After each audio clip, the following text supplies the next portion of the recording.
So, so I think we're live here, Alex, or Alex. Sorry, I have unfortunately I've done this before. I've had mixed my guest name up and with previous guests, and then have to get corrected and so forth. So anyway, so apologies about that. So hey all, it's Paul from Drums and Rums, where the backbeats meets the spirits, episode 40. On this podcast, our guest acquired his first bottle of Havana Club rum, and it sparked an interest and now a passion about the story of Havana Club.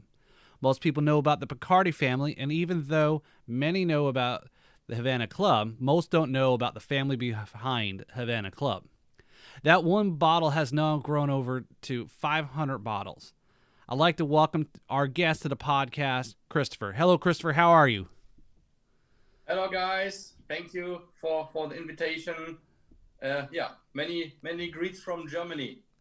Yeah, so we're I think we were talking there. We're about right now. It just turned afternoon for us here in the East Coast of the U.S. So now it's a little bit later afternoon, evening for you, right? Exactly. Excellent. It's like 6 p.m. So it'll be close to dinner time then, I guess, for you. And then I know I got to go find some lunch here after all this. So. No, thanks for joining us here. Looks like we got a great good viewers here. So definitely encourage everybody to jump on the chat there, ask us some questions, and see if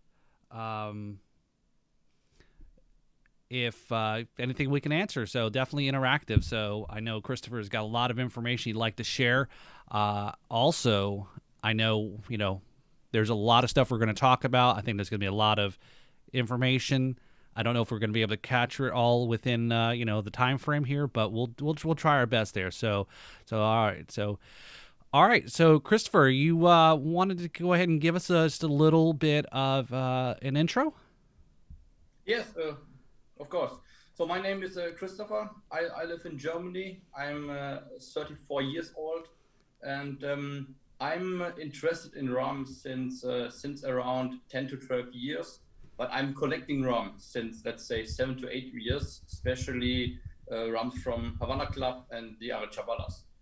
And Excellent. So, well, first, I think I apologies. I'm definitely out of what's the word I'm trying to say here is out of the right steps, right? So I think first we should start off this podcast with a glass of something, right? yes, of course. All right. So as you can see there on the camera there, I have my bottle of Havana Club, and I know, Christopher, you've got a similar bottle, and we're going to talk about these bottles versus all the other Havana Club bottles you got as well.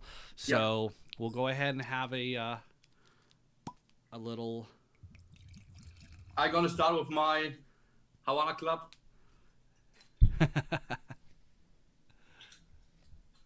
All right. So Cheers. cheers.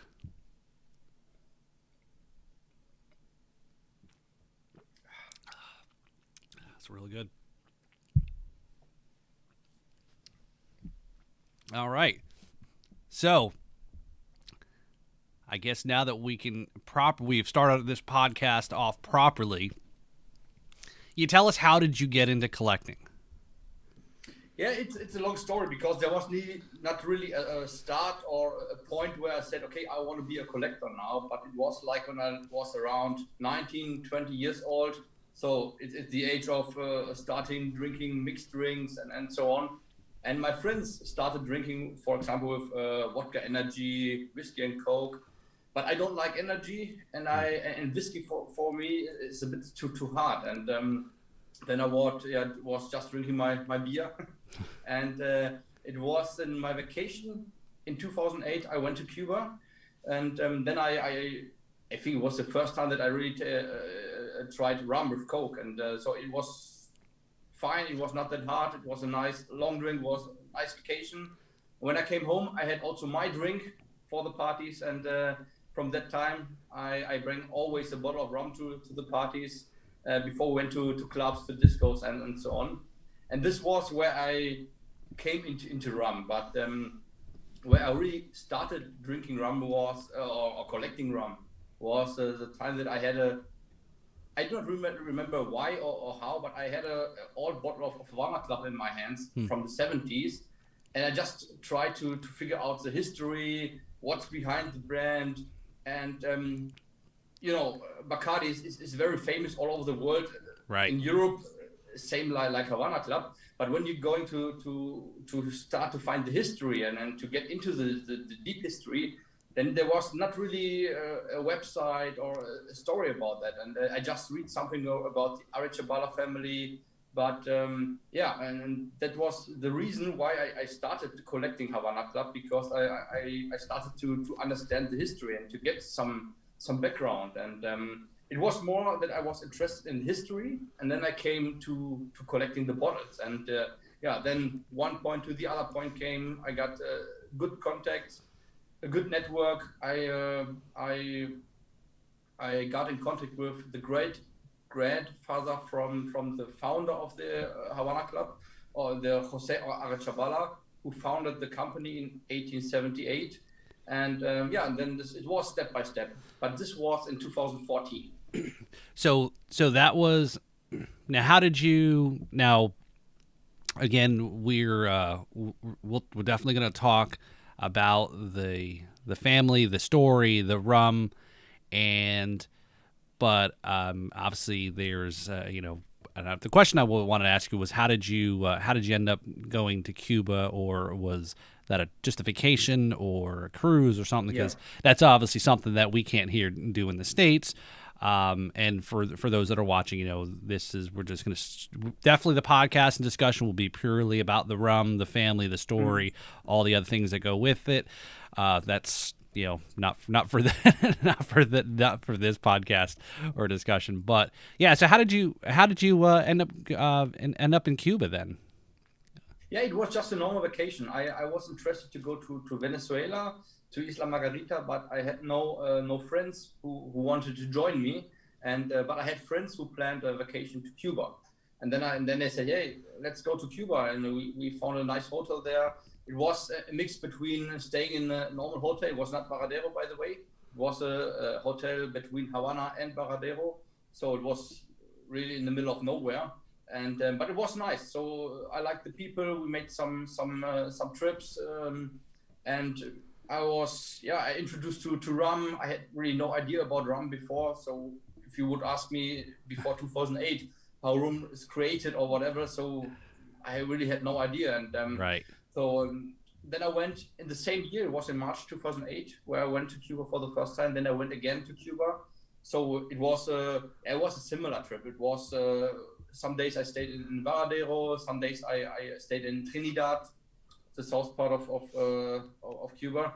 And then it was normal vacation. I really had no other reason than except to Travel, visit a just nice travel. country. Right. Yeah, traveling the first time to the Caribbean. Okay. So Europe and Caribbean is like a 8 to 10 hours flight trip. So it's not like for you when you're would go to Cuba, to Dominican Republic or whatever. Right. For us, it's a long trip. Yeah. Yeah. I think that's it is what you said there is especially being from Germany, where I would assume I'm going to make an assumption here is beer is probably the more popular alcoholic beverage. As you mentioned, you didn't know much about rum, or again, because you probably wasn't around you, or you had been exposed to it at that time. I think when you think of Cuba, and I guess this could be true for a lot of the other islands and places in the Caribbean, is like Scotch is to Scotland, rum is to Cuba, right? So, and again, there's some. I know there's a whole lot of other islands. Don't beat me up now, everybody. But I know Jamaica and Barbados, and I know. But again, when you think of a lot of places there, since it is probably other than maybe the Bahamas, the closest place out there in the Caribbean to the U.S. or especially here for us here in Florida. So Christopher, we do have a question here. Where you able to get old Havana Club bottles in Cuba or only back in Europe from other collectors? So, we ready to jump into the collection? You think? Good segue. Uh, we can do. You want to have a look at my collection, or Yeah, we could pull that up real quick here on the yeah? on the website here. So for those that you're watching the YouTube stream here, we're gonna go.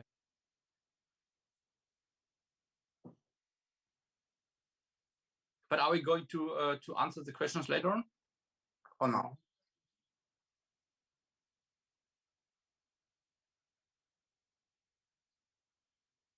No.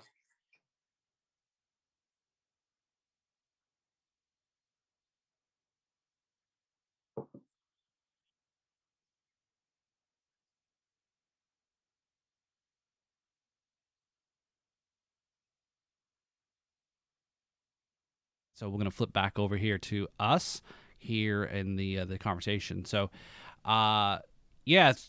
So Cuba travel and obviously a lot of island drinks and Yeah. that, like you said, that bottle. Now that bottle that you mentioned there, you got from 19.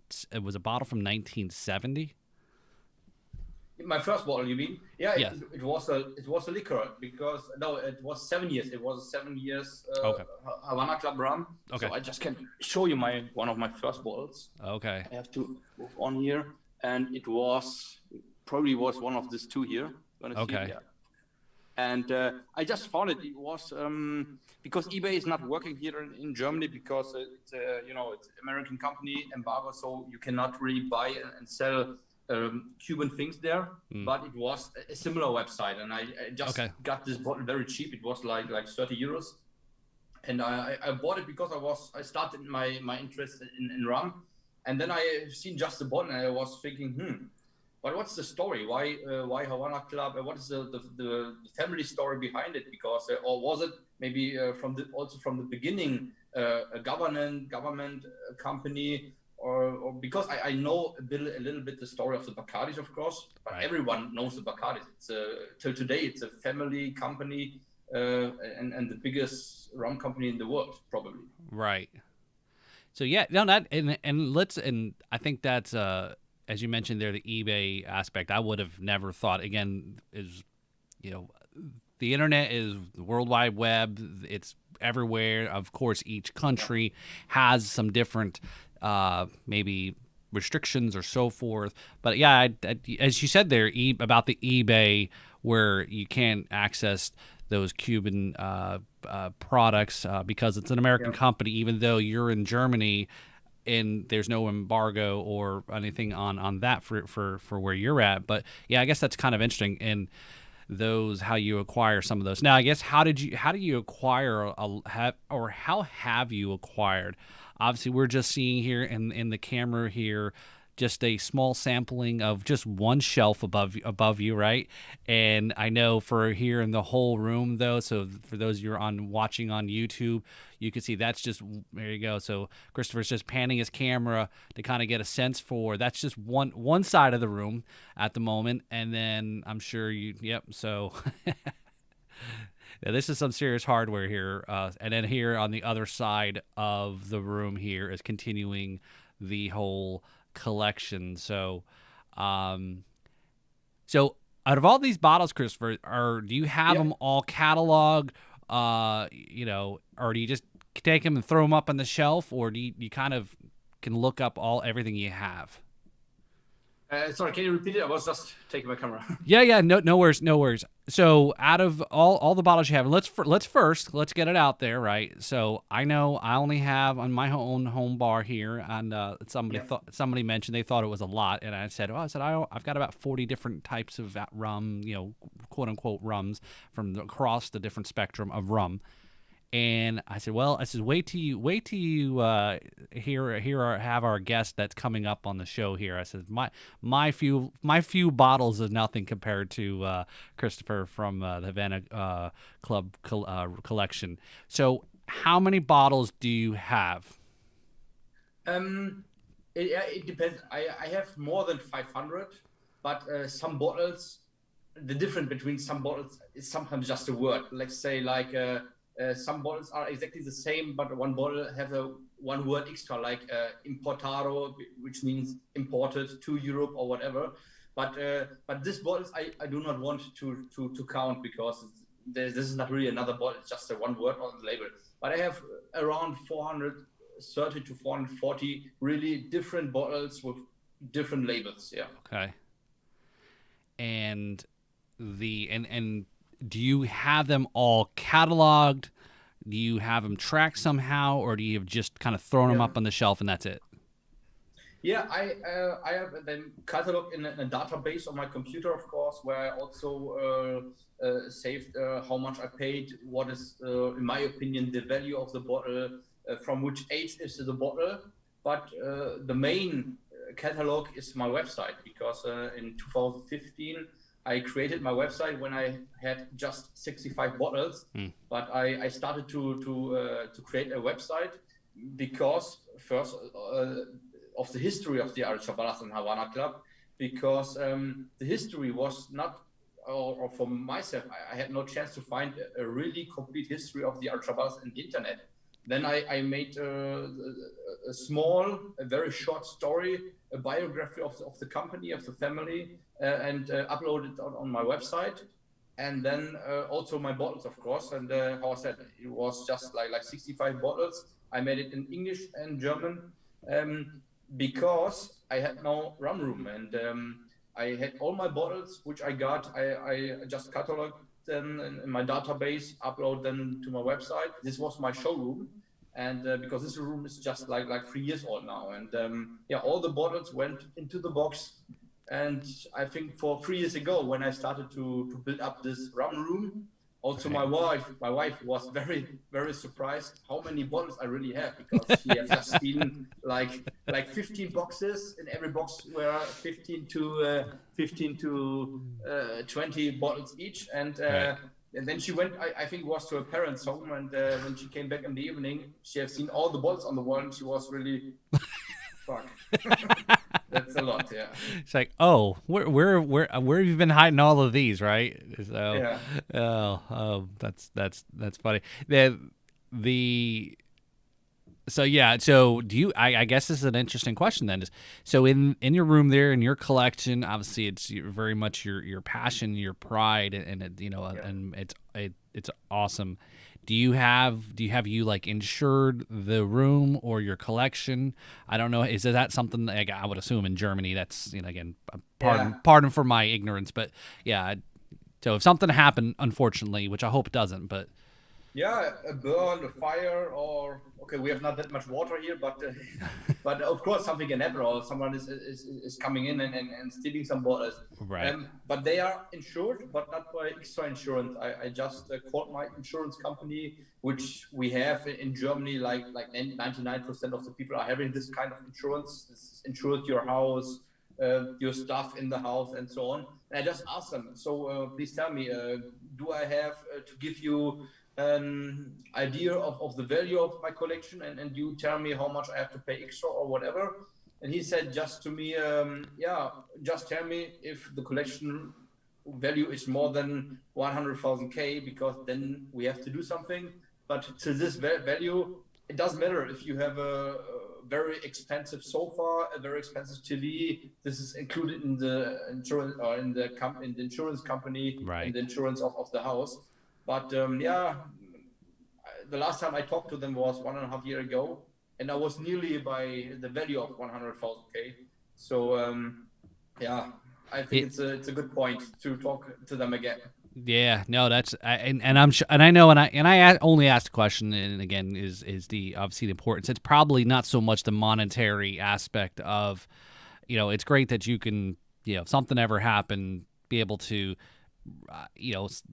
be given a check, but it's really more of it's like almost losing somebody, like a family Yeah. member or somebody. It's you never can't replace some of these things, and so No, no. yeah, so Many bottles I could, but I think there are so many bottles which existing really just one, two, or three times in the world, and I sometimes I only have one of them, or especially the bottles from we're going to show that later probably from the mm, 30s, the really first Havana Club Arechabala bottles which were ever produced. And I still have, for example, maybe someone is watching who can help me. I still bought 2 weeks ago some in the north of New York.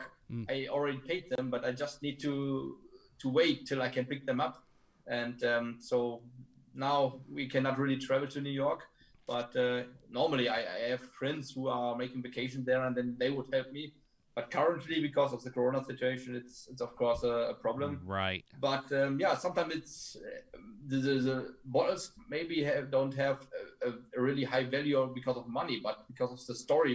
My story: one bottle was lost. One bottle was from a Swedish, not pirate, but he was a sailor from 80, 90 years ago, and he took the bottle originally in Cuba, and the great grandson found it in the basement some years ago, and he really gave it to me for a very low price because he said this is something which has to be in a collection like yours because it makes no sense to drink it, and right. so this bottle maybe has a value of, I don't know, $700 to $1,000. Wow. But for me the value is much higher. Right.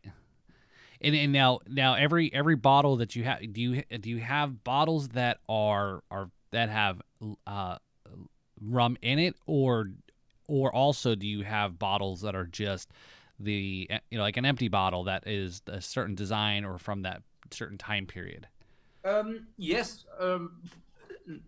Mostly I collect, of course, just bottles which are full. Just I going to.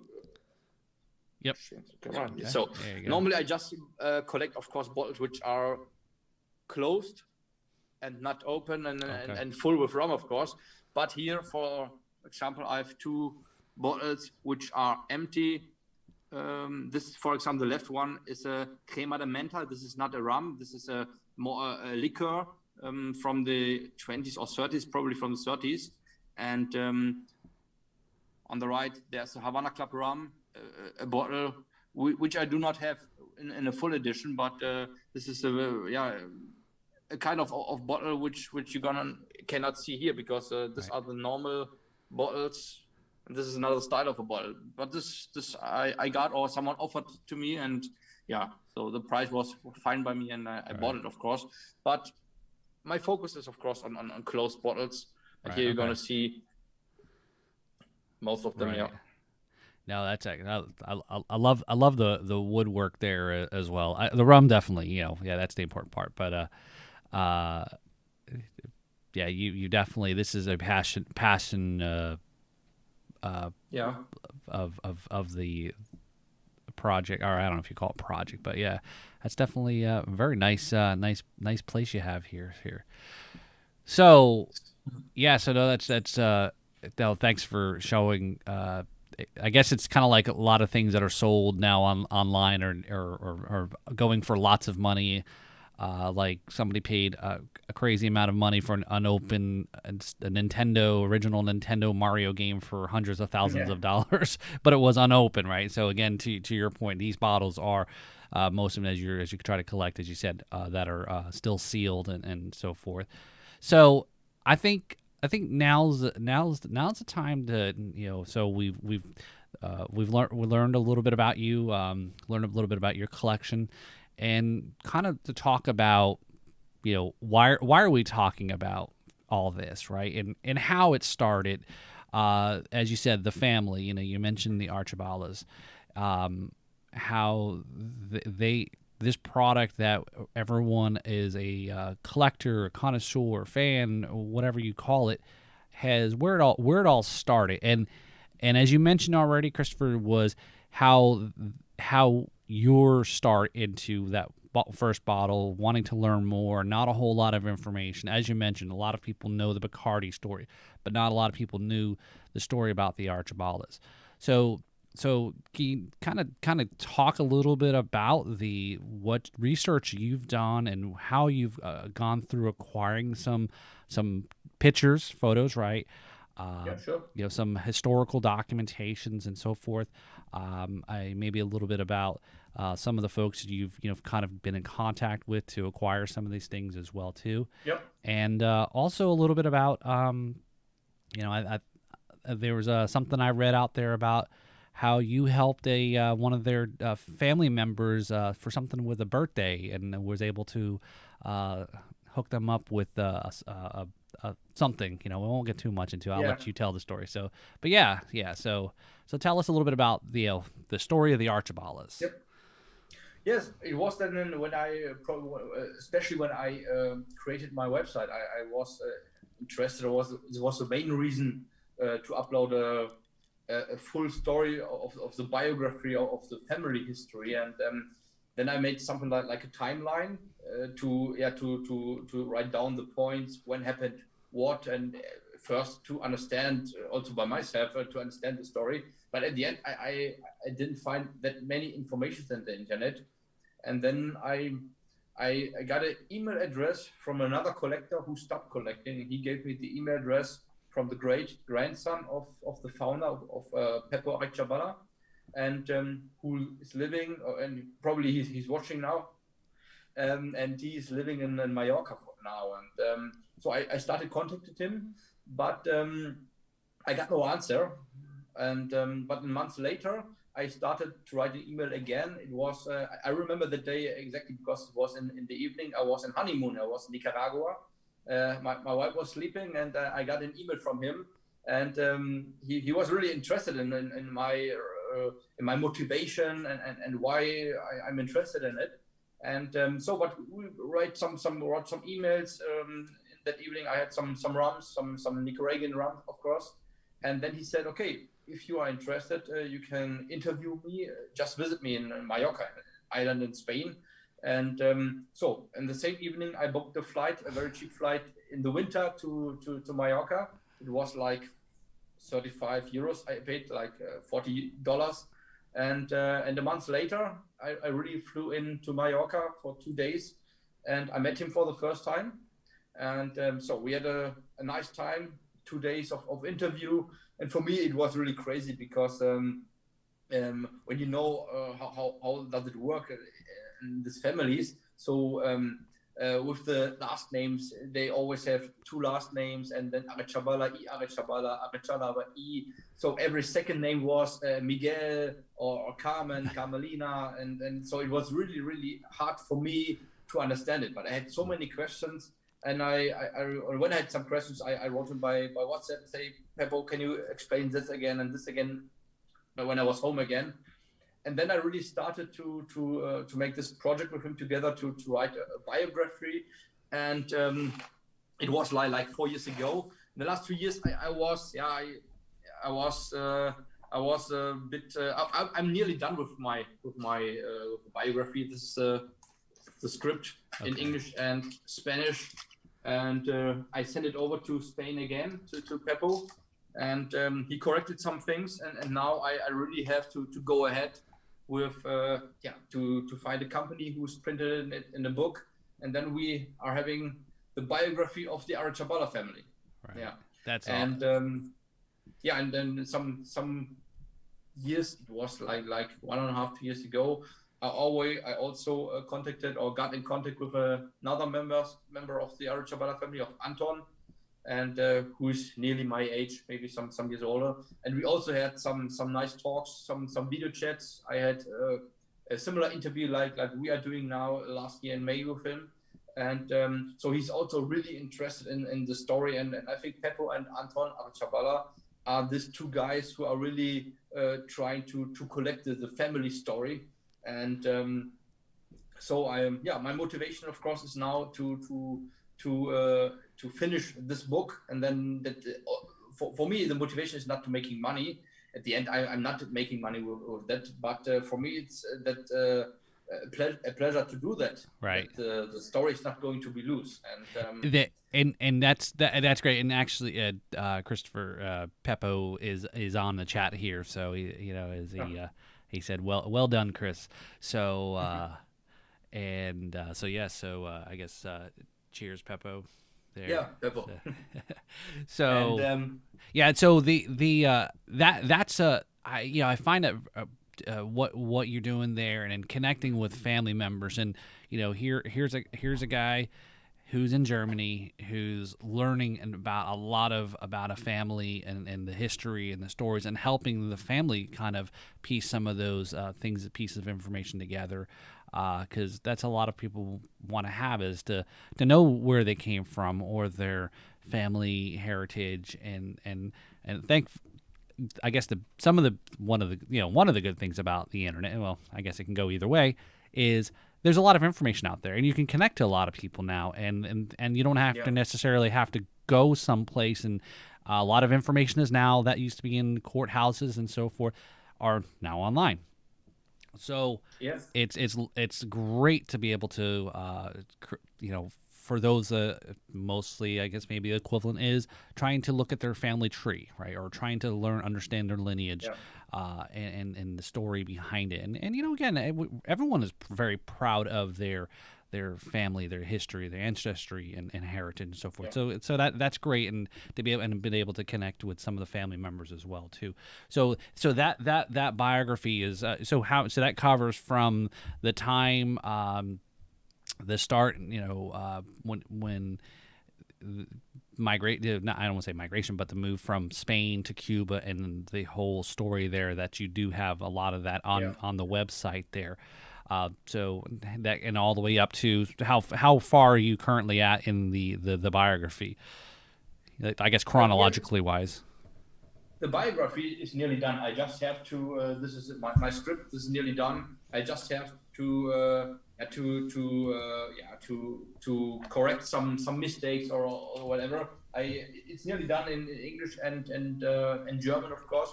But of course, it's a Spanish family, Cuban history, so it makes also sense to translate it in Spanish.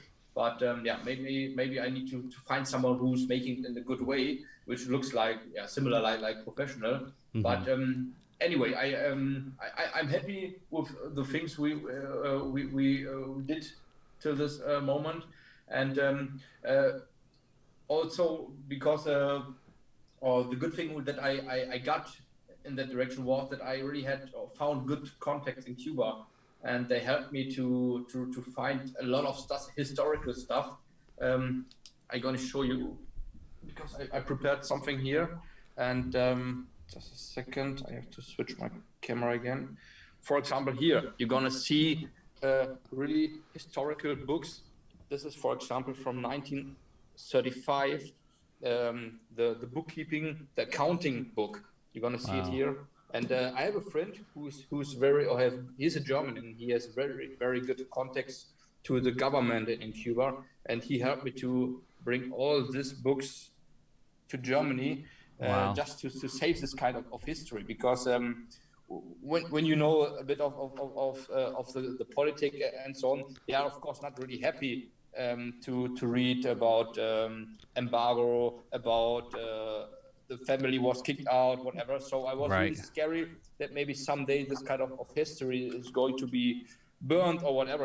And so I bring all this, or I organized all these books to bring to Europe, to Germany, and this is a shame on me that I do not really speak Spanish, because it would help me a lot to get the information out of the books. But here, for example, this is a book from here you can see it, from 1950, and this is the Arechabala SA, the company. They had a monthly magazine. Oh, wow. And this is the yearbook from the 1950, and you're gonna see here so many things. This for example is Josechu, who was the managing director for 25 years, and So that's again. He was also the father of Peppo Tusti, and many interesting things. And so I still have a lot to do, just to check out if there are more information and details which can help for the biography. And that my folks immigrated from Europe in just back in the 60s, and so I'm a first generation. So there's a lot of family that I have that I don't know a whole lot about, or some of these things. Again, I've trying to get as much as I can learn about it through my folks. Thankfully, Yeah. they're still around to understand some of these things. I mean, it's something like that. It'd be fascinating, right? Is to be able to look at that and and be able to over seven. What are we? It's almost 60 something, 50, 60, 70 year old book you have there, right? From the family. So that journey to be able to collect those things and make contacts, and I'm sure somehow, hopefully through the podcast or through the live podcast here, through the chat, we'll definitely, maybe somebody who knows somebody to maybe help you out, maybe do the translation and or maybe kind of get that book to a wider audience. Which is definitely would be a great, great story. Again, there's always fascinating things that are to know, what is how did you and I get together, right? We have a passion and a love for rum. There's a little bit difference, how we both have gotten into it. Mine's is a little bit of a music aspect of it, but again, I think the rum part is the story behind it, right? And because that what makes it everything interesting. It's not just because it gives them a little bit more than just all right, here's some distilled spirits and you're on your way. But so the and yeah, it's an interesting thing. We're in the middle of the pandemic and trying to acquire things, as you mentioned, some of the bottles that you have that you're trying to get your lined up and get your hands on. But yet there's the pandemic, as well as a lot of that documentation. I know a lot of the things that, as you mentioned, is probably hard to that may still exist, but it's probably very hard to get hands on it, especially where it could be possibly located and so forth. So the biography, yeah, that'd be really interesting. And maybe this would have been great if I had a sponsor or an advertisement for like some type of language learning course or something like that. I'm trying to think I'm drawing a blank on the here in the U.S. I don't know if it's the same thing in Germany or not. The language course. Anyway, I'm drawing a blank on what it was called, but you basically easily can learn languages pretty quickly through this course that they offered them. Rosetta Stone, I think, is what it's called.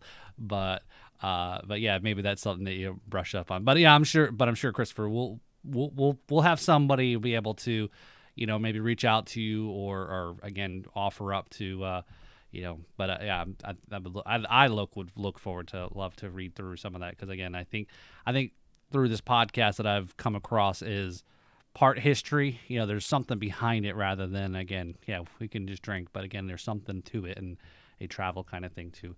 So the I guess this story about I guess what was interesting about that I read, Christopher, was that you had, I think, on the website, was that the founder of the company, when it started, never produced rum under the Havana Club name or brand during his, while he was alive. So I guess so. What were they actually producing prior to that?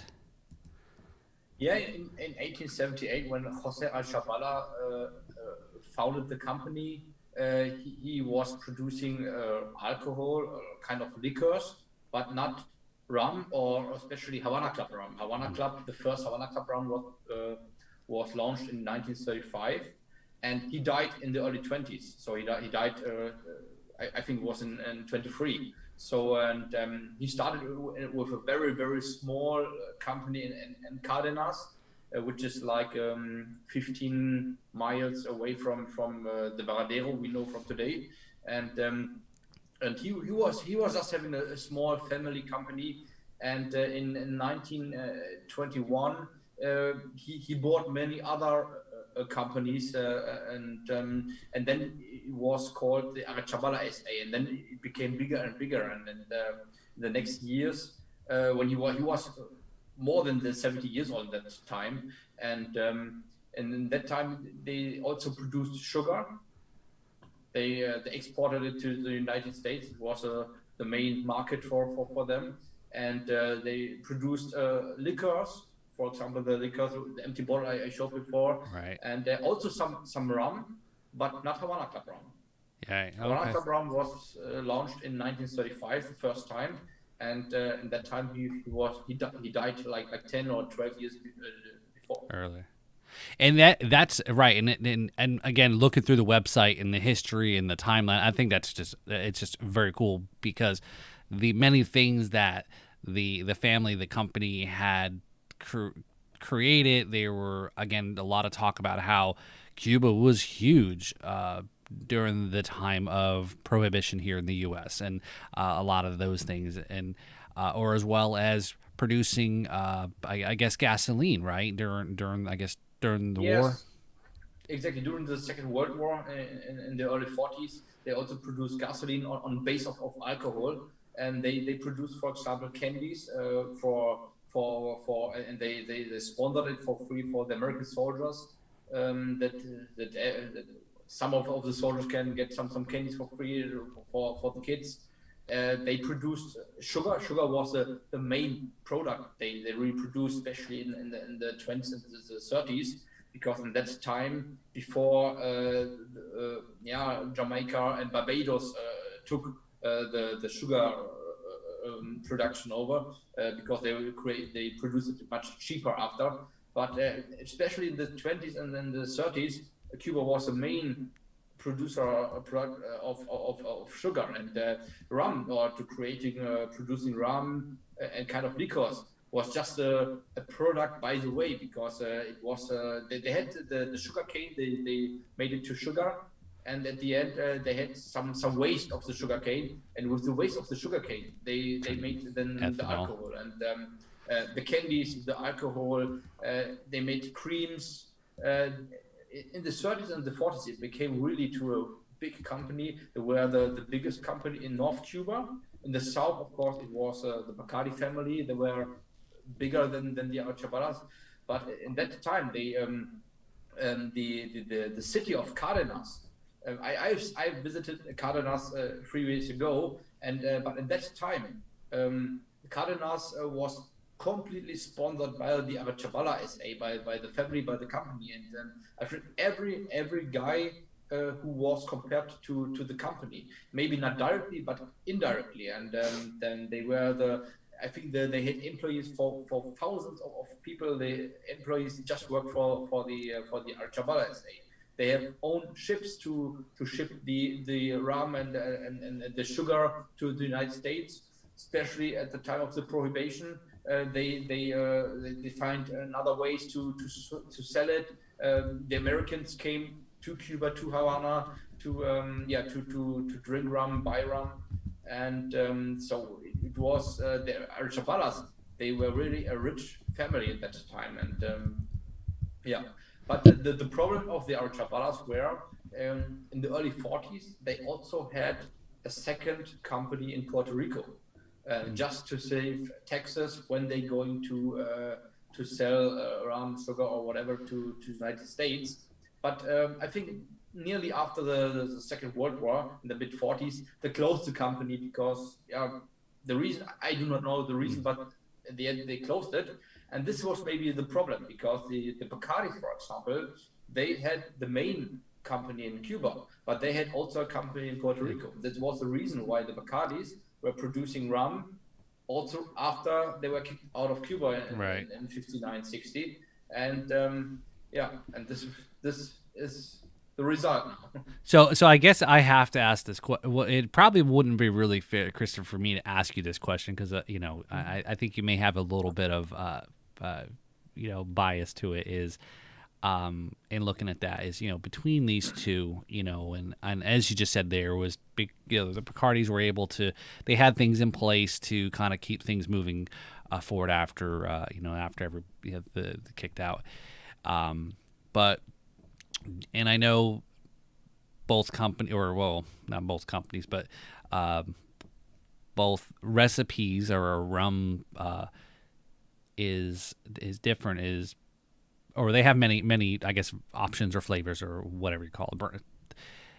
What like I said, I think this is going to be a tough question because I think I already know what you probably will say is, I mean, so I guess really we'll just call it is does uh does the Arechabala version, and I don't know if that's hard to kind of for you to answer though, because Bacardi makes now what's here and what I have in front of me, and then obviously the company still is run by Cuba back. But do they make a better product than Bacardi does?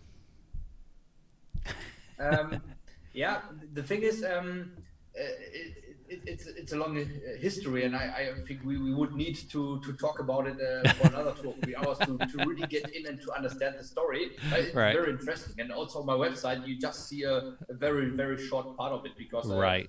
my plan is to launch someday the book. But at the Yeah. end is we do not really know, or I'm pretty sure that the receipt of the rum from the government of Cuba, who is creating the Havana Club today with the French company of Pernod Ricard together, is by 100% not the same rum like the Arechabala produced.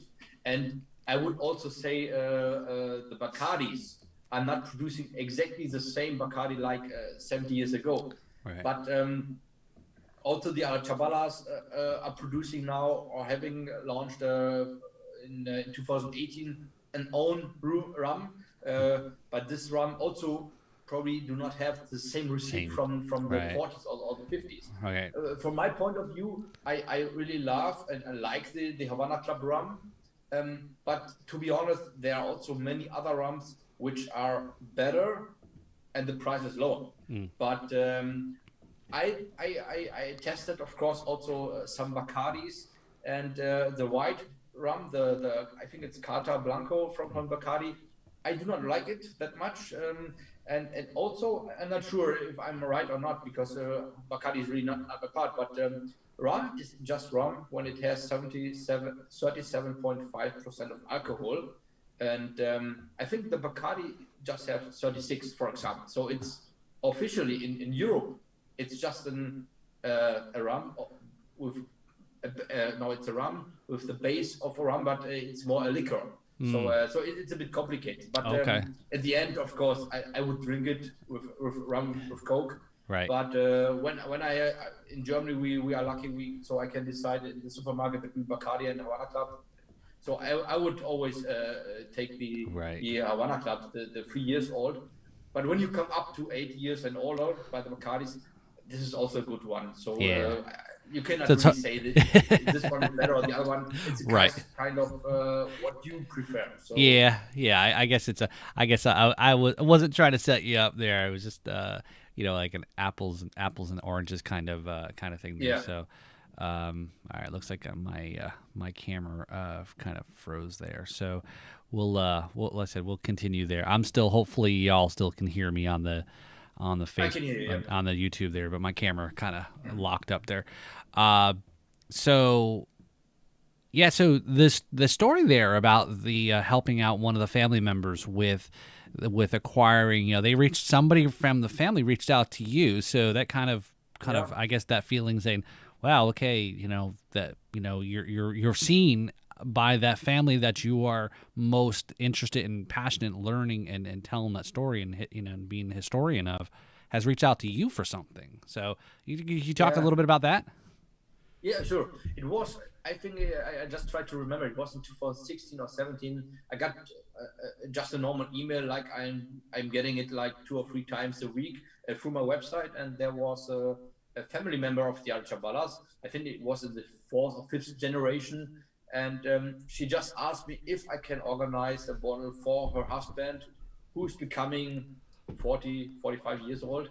And I told her, so I can try, I can check it out, but it's not that I can get it very easy, and it would have a price, of course. And then also the thing is that when I ask for it, it's not like to go in a supermarket. So sometimes you need some months or weeks to wait, because at that time most of the bottles were offered me through my website. It changed a bit because of internet and the ways how the collectors are trying to get bottles. But at that time she was really lucky because a week a week later, I really got an offer from my website about an old bottle of the late 50s, and then Oh I wow. organized the bottle, sent it over to Spain, and she was from Spain, and she gave it as a birthday present to her husband. Yeah. That's pretty cool. Yeah. So the yeah, and I guess a little touch a little bit about this, and then we'll answer some questions, and Yep. maybe we'll talk a little bit about music, and then I'll put you through the what I call the for our rum guest in four sips or less. So okay, explain for I guess for me and the folks that may not know why well, they may probably understand again if they how some of the things are kind of here, the embargoes and so forth is how, and I guess if anyone's been on a cruise ship and they know all about Cuban cigars and how, but everybody wants them, but you can't actually get them here in the U.S. or legitimately, but why I have obviously the Havana Club, the version with the bottle that I have in front of me, whereas you have, and I wasn't sure about this, Christopher, until you showed me the same bottle that you just had there, but this bottle is not typically, is it typically sold in Europe as well, or is it just that something that you were able to acquire? Obviously, so No, there's two this different bottle. Havana Clubs. I guess my point is there's two different Havana Club Yeah. bottles because they're two different places that are, or companies, quote unquote, that are making them. Yeah. This was the first edition, and Okay. these are the other editions were launched later on. Yeah, the story, maybe I tried to explain it with short words. In the mid 70s, the or let's say the name of Havana Club was registered in the States, of course, in Cuba, in Europe, and but after the Cuba, after the revolution, and Cuba kicked all the companies from America or from the other countries kicked out. Of course, the American didn't accept any Cuban company, and but in 19, I think it was 75 or 76, the registration of the Arechabala family of the name Havana Club was over, and so then you normally have a chance to register this name again. But I don't know if the Alchabalas forgot to do it, if were not interested, if they had not the money. They still were in internal fights, of course. They were, of course, shocked and frustrated about the situation because, as I said, they were a rich family. They had a company, and then after that, they were kicked out of Cuba. Some of them went to the United States, some of them went to Spain, to the Basque Country, Right. and so they went through all over the world. And in 1976 or 5, no one of the family registered the name Havana Club in Cuba and in Europe again. So then Cuba, the government said, okay, then we are going to register it. And after that, they were able to sell bottles under this name to Europe and to the world. Because till the mid 70s, I think 70 or 75% of the produced rum went just to the Russian countries, to Wow. the east part of Germany, to Russia, to all these countries, but not to Europe or to, of course, not to the States. But the Archabalas said, of course, no, we still own the name and the rights. And of course, in America or the United States says, no, we are not accepting this, that Havana Club is now registered by the Cuban government. So Bacardi was also, in my opinion, a bit scary that maybe someday the market is going to be open again. And then just because of the history, Havana Club became more and more to a bigger company, especially when they, in the early 90s, when they went together with Pernod Ricard, which is a very big European, or maybe the biggest European company who is selling rum, whiskey, vodka, and so on. And then the family members of the Arechabalas were talking to the Bacardis and offering the rights the name rights of Havana Club to the Bacardi family, and the Bacardi Right. family were interested in the early 90s to buy the rights. So, and now we have a legal case. In America, in the United States, it was possible to buy the rights because they are not accepting the Cuban rights and the Cuban companies. So Europe is a bit different. They said no.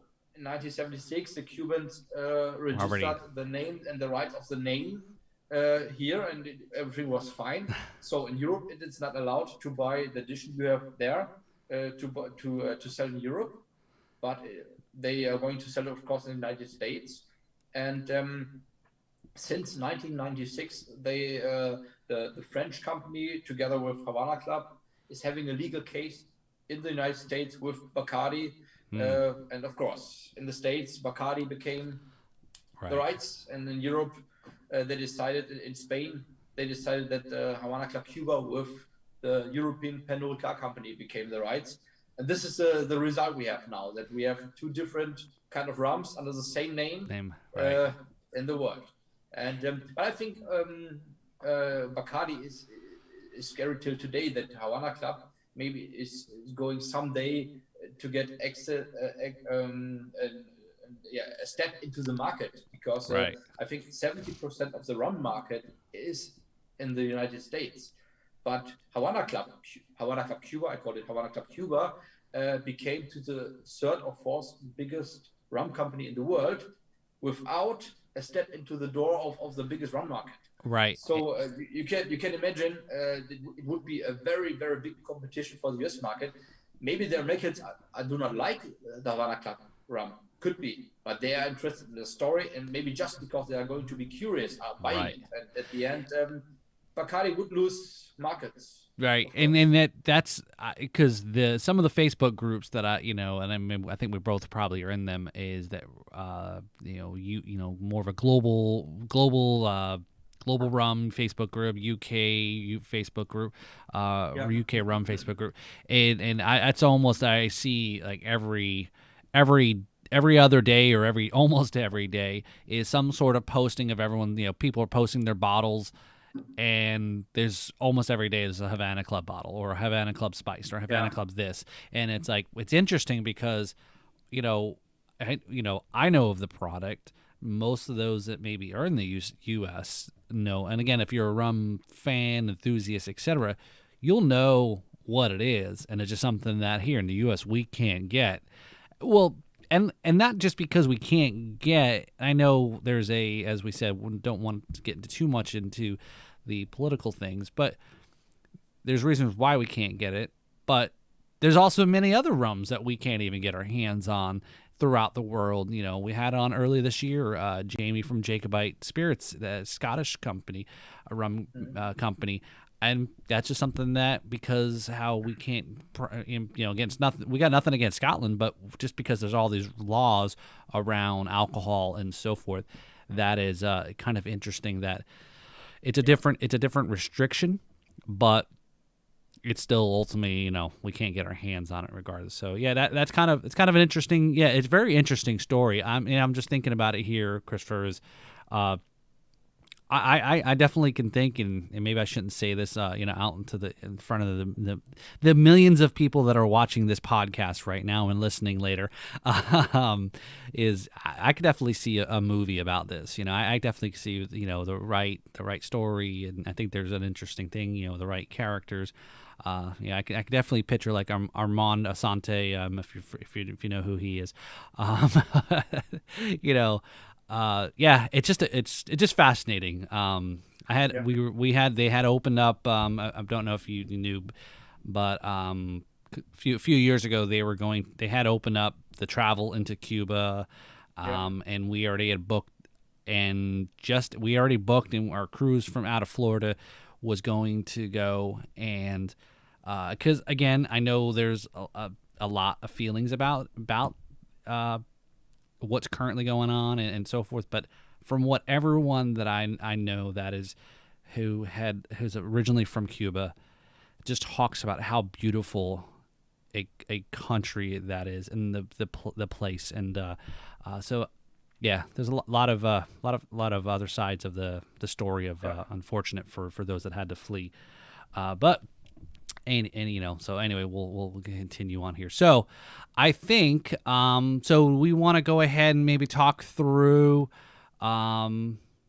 maybe some of the questions that we've got here in the chat. Do we want to kind of jump over there, or cause I think we've got quite a few folks that were actually had some good questions here. So all right, there was Maybe the first question from the beginning of this interview. yeah okay. Yeah. So I think the so question was like if it's possible to find also old bottles in Cuba.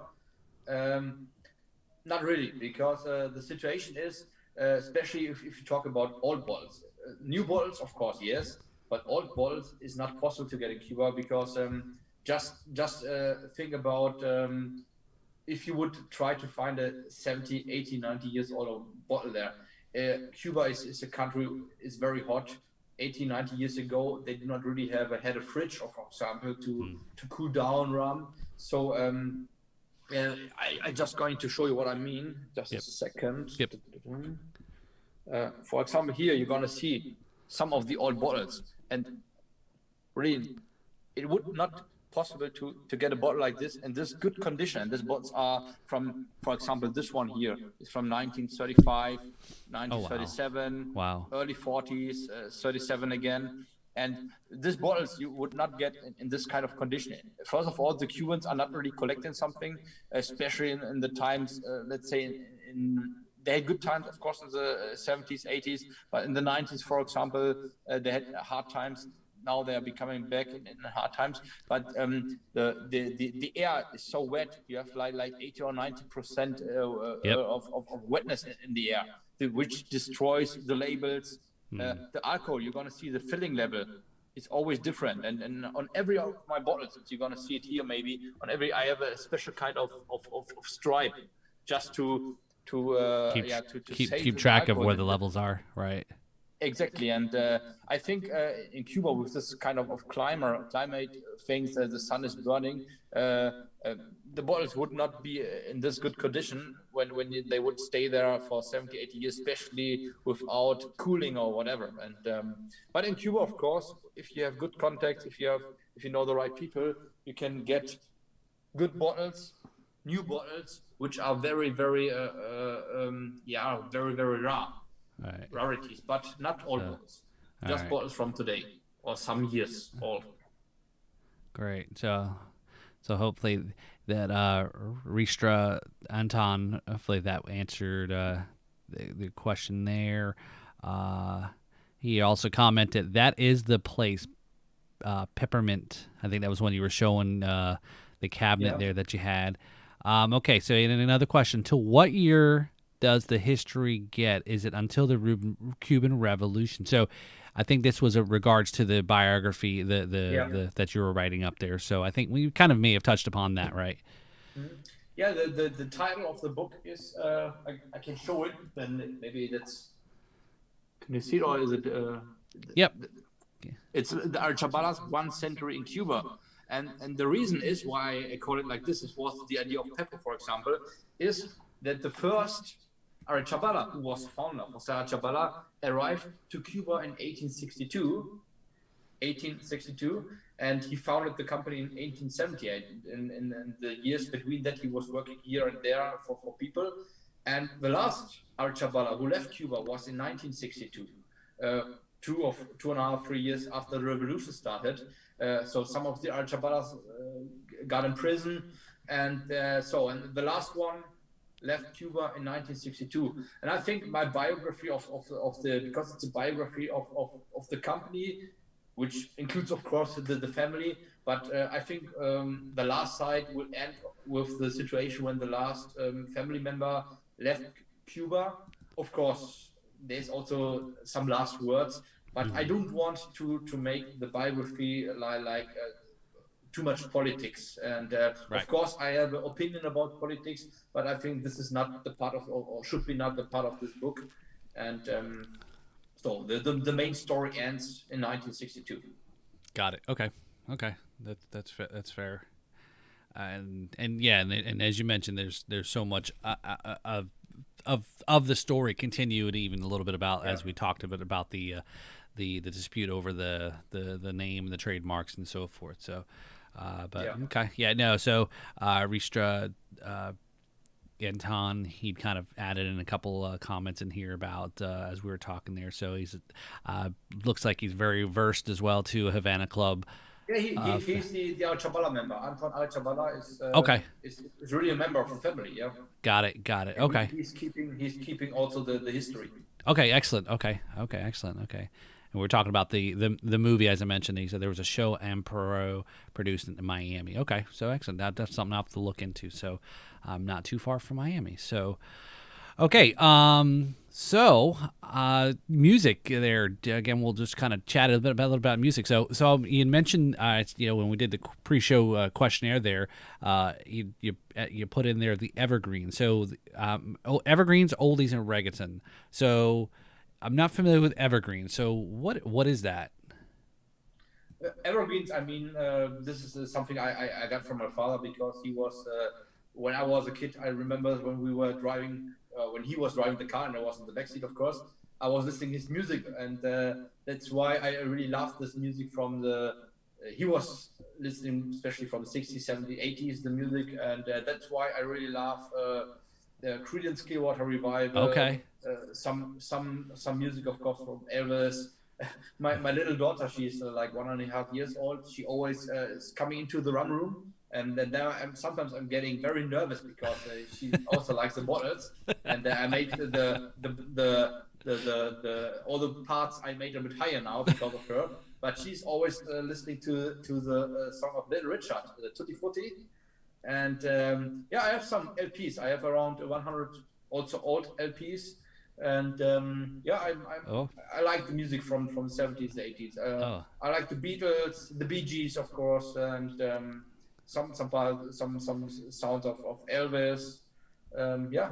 Excellent. So yeah. So that was I it. think at the end I listening to this kind of music more than the current music, and when I listen to current music, then it's like reggaeton, Spanish speaking songs, but completely different, of course. Yeah. Right. Right. Yeah, that's it's funny that you said that you talked about growing up and listening to. I think that's how most kids grew up, was listening to whatever the music of their parents that they had to be subjected to in the backseat of the car, and singing while the kids had to put up with it. But nowadays, kids just sit in the backseat with their phones and their AirPods, AirBuds, Yeah. and they tune the parents out now. Yeah. So yeah, No, but also later on, till today, I'm okay. Now the situation because Corona is not letting us, but I was also with my father to many concerts. Some years ago, we went to the Rolling Stones concert. So Status Quo, we have seen some years ago. So yeah. cool. All So right. Well, my dream was or would be to see Queen, but this is not really possible to see them with Yeah. Freddie Mercury. of so course, what'd you think about the movie then? it was great. I was Yeah. really there with my father, and of course I have some LPs. I know all the songs which were a part of the movie. But it was really good to see. It was and after that I have seen also the biography movie of Elton John, for example. This was not my thing. It was not that good, but I expected. Oh, maybe it's also Right. a movie like that. But the Queen movie was really Yep. really good. Yeah, So, Remy did a great job portraying. I think actually, and I could be wrong, but I think actually, I'm drawing a blank on the name. The guy who played Borat. Anyway, but I think he was actually originally cast to play Freddie Mercury because he had a very similar look, I guess. But yeah, Rami had done a great job portraying it. Yeah. The whole cast, did a great job. And again, yeah, exactly. I think when you put music around good music around any movie, it probably elevates everything over everything else. And there was another movie we saw, and I'm drawing a blank on it, unfortunately, but it was based off of Bruce Springsteen, and I think, Yeah. and I don't know if, like I said, Blinded by the Light maybe, or something like that. But yeah, I very similar as well to grew up listening to a lot of Beatles music, a lot of the, like I said, both my folks came over from Scotland back in the 60s. So obviously a lot of influence from the Britpop, a lot of the Stones and Beatles. I did see Paul McCartney in Miami in 2017. And that was Okay. a great show. You know, I mean, I know the guy was 70 years old and whatever, but he put on a great show. A lot of the tunes and so forth. So Yeah, I'm I hope. was last year or the year before. I visited a concert of of John Fogerty, Okay. the lead singer of CCR, and he's still a good singer. Of course, you feel that he's getting like he's like 75, around 80 years old. Right. But it was fun to see him, and for me it was it was a dream because for me I never had the chance to see CCR in real. But when I've seen him, I feel like a Yeah. groupie from the 60s, like Woodstock '69. Yeah. way before both of our times. So yeah, well, definitely you've come if you so once we get past hopefully the corona and vaccines and travel again, yeah, you definitely let me know when you plan a trip over here to the U.S. or definitely Florida. I said a lot of as you probably see, a lot of our guests are also musicians and so forth, and a lot of good music that they have as well too, and that kind of very similar sound as well. But yeah, definitely for sure. So, all right. So here's the part of the show where we go through, and again, this is what I call in four. It's for the drummers. It's 4 beats or less. For the rummers, it's 4 sips or less. And these are just the first thing that comes to your mind. Don't overthink it. It's just hey, hear the question, and you kind of go for it. So. The first question here in 4 sips or less, what's your favorite Havana Club bottle / design? So you don't mean the rum? You mean the design, or? Yeah. Okay, because design, it means because here, for example, you're gonna see these are all special editions of the 7 years. Okay. So the rum is always the same, but this is like a marketing from Havana Club since 3 years. Since 3 years, they are making or producing for musicians, for fashion brand. They are producing their own brands and own labels, which sometimes the bottles are existing just 100 times, 18 times. Sometimes you can buy them in stores because they are existing like 3,000 times. But the my favorite, of course, is the bottle which Havana Club made just for me. Okay. And this is this one. No, but there's some. I like the Russian edition here. I like I like this one. This looks a bit like Matrix. Okay.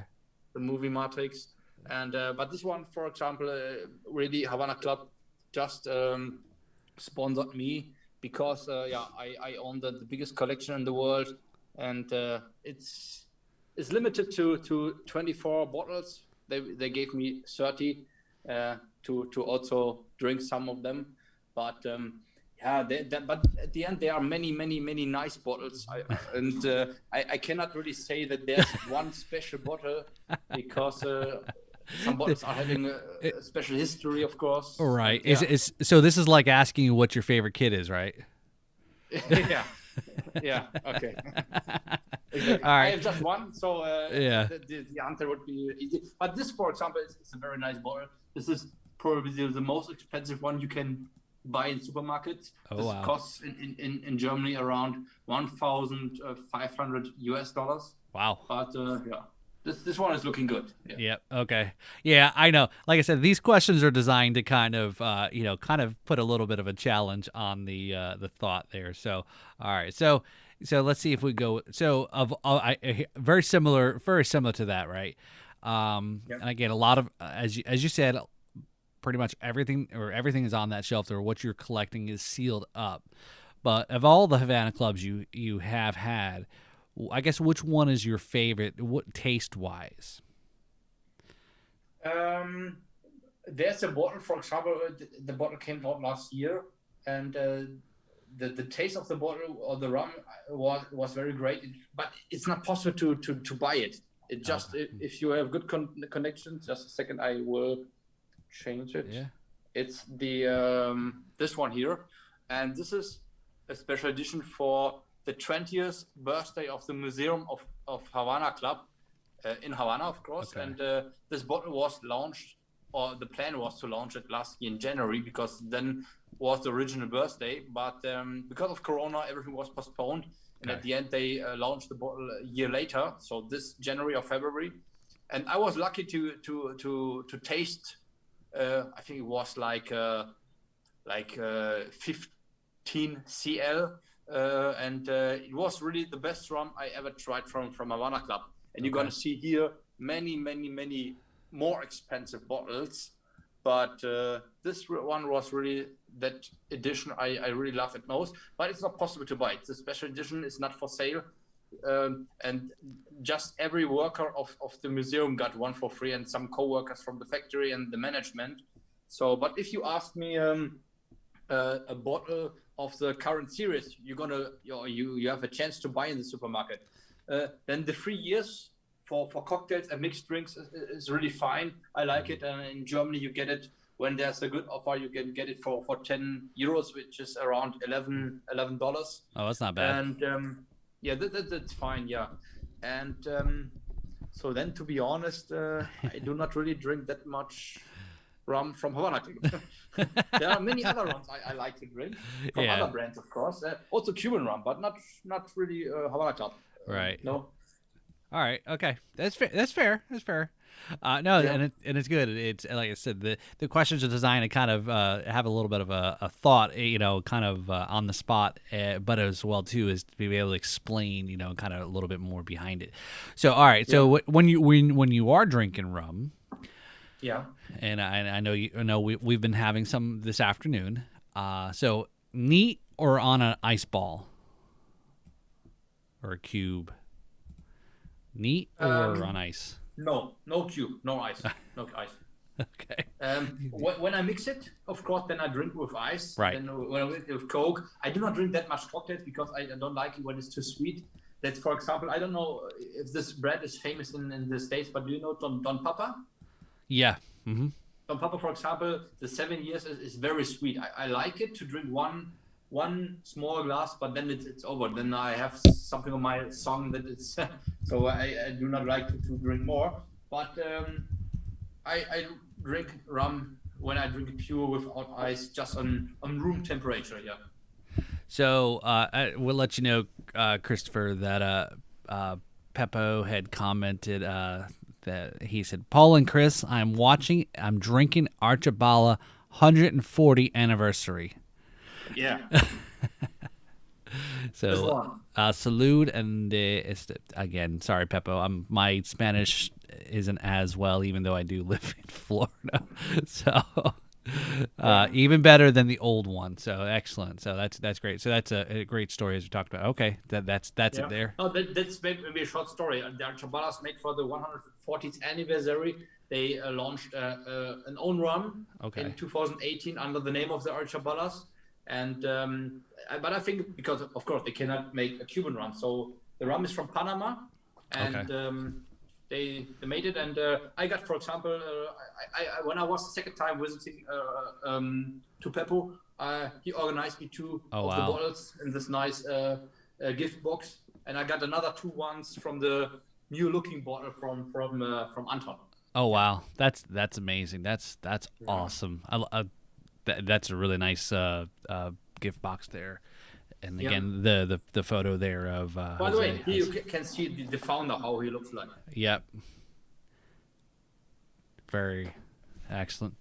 All right, so this has definitely been a rum afternoon here. So, I think that actually was it. We talked a little bit about that and talked a lot of stories there. And again, as you said, right, we definitely could be chatting all many hours about the story of the family. And I appreciate Peppo and Ristra Anton for joining us here and checking out the show and our chat here. Christopher and I, we've I think this. When I reached out to Christopher initially and was like, wow, that's a heck of a story here, a heck of a collection also. I was like, this is going to be a great, conversation, a great podcast, great story behind the rum. and it definitely has not. It definitely has hit all marks, Christopher. Definitely appreciate the chatting and the conversation here today to go through and so forth. So, but just real quick again, I want to go ahead and definitely let everyone know if they on YouTube here on the live stream here. Let me just go ahead and switch over to. We're going to go ahead and go over to.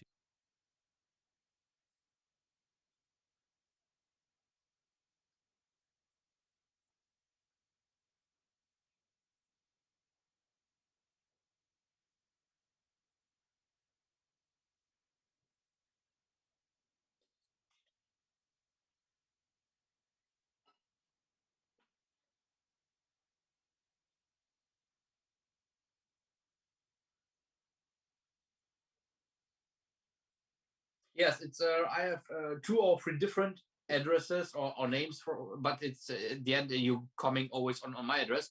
I have a HC for Havana Club. It's HC minus rumcollection.com. This is the international address, yeah. And then you are arriving to the English introduction, and it's always English and German, yeah, yeah.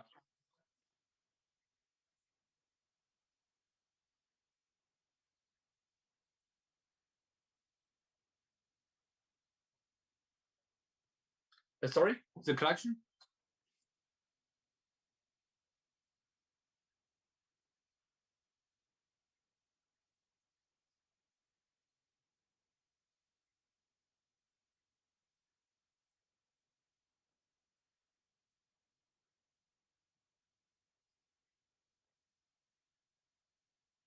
This is a German word for collection. Yes, it's always English, German, English, German. So home is, for example, yeah, the main website, the introduction website. Then you're gonna see the German one. Then it's collection. Then it's Sammlung, which is the same, just in German. And then you're gonna see also the parts of some history of rum, how rum is going to be produced, what's the history of rum, which has nothing to do with Havana Club or the Arechabalas, which is more the sugar cane came originally from India, for example, what most of the people doesn't know who are not that interested in rum. So, but from India, Columbus, Christopher Columbus, who was the first sailor to the New World. He brought the sugar cane, the original sugar cane, to the Caribbean, for example, and this was the start of making rum, sugar, and whatever. Yeah, and this is also a part of the website.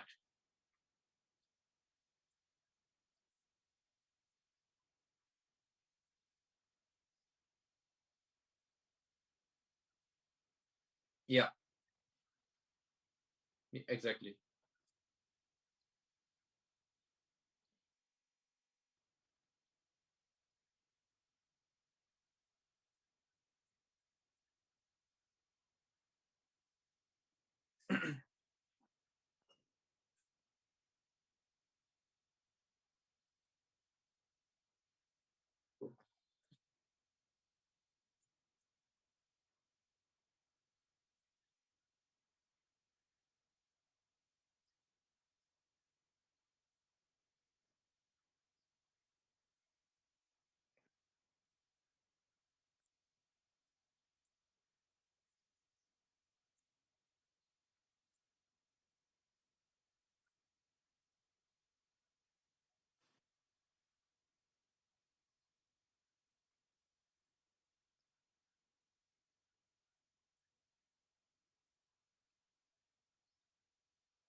Yeah, yeah.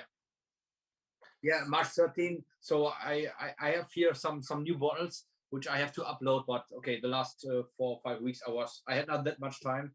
But I think in the next days I will upload the new bottles. And I'm uploading sometimes bottles, but I'm not yeah, announcing on this part of the latest bottles, because sometimes I get the bottle, how I said in the beginning, the difference between the other bottles is just the name, and I don't want, because maybe for other people this kind of news is boring. So I really announce bottles there which are really different, or which really new, which are special. And yeah, but I got some new in the last and the week before, so I will upload it probably tomorrow, Monday or Tuesday. Yeah,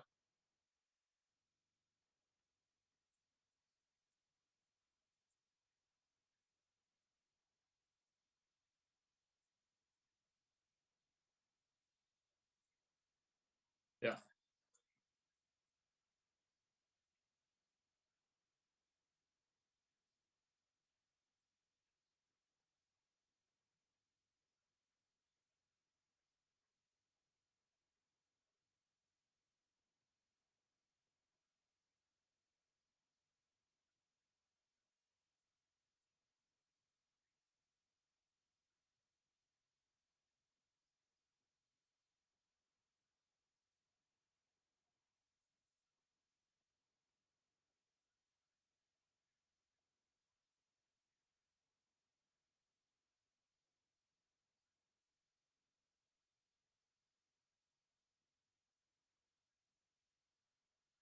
Not really. I have here a humidor. I have some very good cigars from Cuba and also from Nicaragua, but I'm smoking like 6 to 10 in a year. When there's a World Cup, or a football, a soccer final, then I'm smoking one. But I'm not smoking like every day or every week. So, but I think cigars and rum are very close together. So I have to have something here. Yeah, yeah,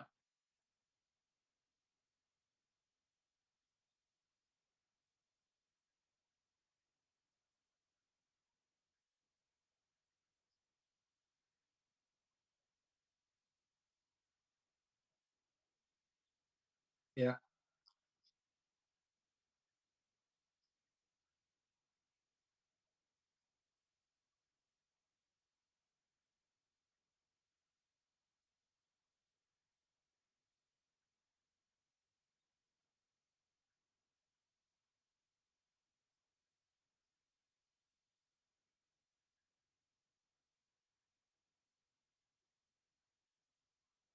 YouTube. Okay, so I think we're back. We're back live on YouTube. So yeah, definitely check out Christopher's website there. A lot of great information, and that we're what we're going through here. Again, I wanted to make sure as we just transition back to the our Zoom chat here on the camera here. I did want to take just a quick chance here. Again, and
then it kind of just grew into this whole thing.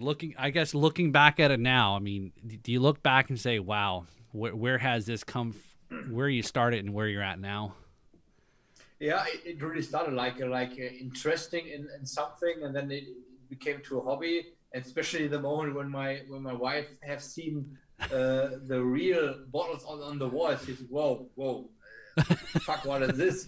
So I didn't expect that you have so many bottles. And Right. at the end now, because with all the big network I have, also the collectors just in Germany, I think they became double and triple just the last 2 or 3 years. I'm probably in contact with 80-90% of them. Right. And but this is just then the collectors. Then there are people who are just like to talk with me about the history. I have some friends in Cuba. I have a good friend. He's living in Cuba, but he's from Iceland. He's sometimes coming to Germany because he's German for a German. He's working for a German company, and then he's visiting me in my home. He's so we are having then some nice evenings here. He visited me last year with his Cuban daughter and Cuban wife. So yeah, it's really more than a hobby now. So I'm not. Right. Of course, I have a normal job. My work has nothing to do with rum. I'm working in the medical business, but of course, this hobby is or this rum story, this collection, and this Arechabala story is more than a hobby because Right. I invest really every week more than 10-15 hours. Yeah. Yeah, and that's great because again, it's something outside of what your normal day to day life is. So it kind of gives you a little bit of an escape, a little bit of a breakaway from obviously your day life, and as opposed to some folks that may be Yeah. in a technology, let's say in a technology field, and then they're they get, when they go home or outside of that, they go home and they're dealing with technology stuff where they just want a disconnect from that. And obviously, this is definitely a good disconnect to have. So, so again, Christopher, anything you wanted to just kind of again, just in closing here, promote or kind of make sure we get the word out there. Have the final say in there. Not really. You made a good job with introducing my website, so this was really great. I will check out tomorrow or the day after how many clicks I had on my website after this interview, of course. No, I also have a Instagram account, and but at the end, maybe if someone is interested, someone has some question, you can contact me through my website. We can have some WhatsApp chats. I'm always interested in just talking about the story. If you have questions to all bottles, all Arechabala Havana Club bottles, if you have some, you can contact me, of course. I'm also helping about the story and the bottles without thinking that I get something like the bottle. Right. Uh, it's really up to you all. So whatever you Yeah. want. Excellent. No, and that's the best way to approach, right? Like it's just you're being very helpful without expecting something in return, and that's and good karma comes, will reward things even when you're not looking to aspect on it. So, but yeah, no, I appreciate it again.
chatting about his passion, his the rum collection, getting the story out there about the Arechabala family, how that all started. So, like I said, this episode will be available on Thursday, April 15th on all your favorite podcast locations. Check us out on all the social medias. We talk about upcoming shows and live streams. So that's also, again, the live streams are not very consistent because it's just based on when the guests are available. But their episodes are always on Thursdays. So make sure you check those out. So follow us on social media. Then please follow us and subscribe on YouTube. Trying to get that, our own very own Drums and Rums handle until you get 100 subscribers on YouTube. You don't get that handle, especially when you're a business YouTube count. So I'm trying to get there. We're almost there. We're getting there. Still about 49 to go. So please get the word out. Help us out. Follow us on all those locations. Again, the website. And again, I want to thank everybody for joining us here on the podcast today. So this is Paul, where the backbeats meets the spirits, and I'm just going to check real quick here and just give a quick thanks again. And anyone's got any comments on the chat? No, I think we are good to go on the chat there. So again, I would appreciate everybody. So again, thanks a lot. Thank you, Christopher, for joining us. So thank you for yes, the chance to be a part of your podcast. Yes, we definitely will. We will definitely stay in contact. We'll definitely continue future collabs. We'll definitely go from there. So again, we'll go ahead and sign off on the chat, and Christopher and I will have a after show another cheers here. So again, this is Paul, where the backbeats meet spirits. Thanks. Thank you. Bye.